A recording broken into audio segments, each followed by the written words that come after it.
స్వామి అసత్యం అనేది ఎప్పుడు మనకి ఆ మార్గంలో వెళ్ళనివ్వరు, సత్యం చూపెడతారు. అయితే ఈ వెళ్లే మార్గంలో ఏం జరుగుతుందంటే హెచ్చరిస్తూ ఉంటారటండి. అందరికీ, భక్తులందరికీ బాగా విదితమైన విషయమే. స్వామిని భావిస్తూ ఉంటాము, స్వామి గురించి ఆలోచిస్తూ ఉంటాము, ఒక పని చేస్తూ ఉంటాము.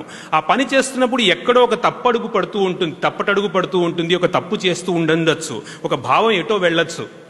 వెళ్ళినప్పుడు సడన్ గా గమనిస్తారు, మీరు గనక స్వామి మార్గంలో ఉండి స్వామి గురించి ఆలోచిస్తూ ఉంటే ఏదో ఒక విషయం జరిగి స్వామి మీ అటెన్షన్ మాత్రం తీసుకుని తప్పకుండా ఒకటే హెచ్చరిస్తారు, ఏంటంటే ఇది చెయ్యొద్దు, ఇది మార్గం కాదు. అంటే గురువు ఏం చేస్తున్నారంటే సత్య మార్గం చూపెట్టడమే కాకుండా మనతో పాటు ప్రయాణం చేస్తున్నారు.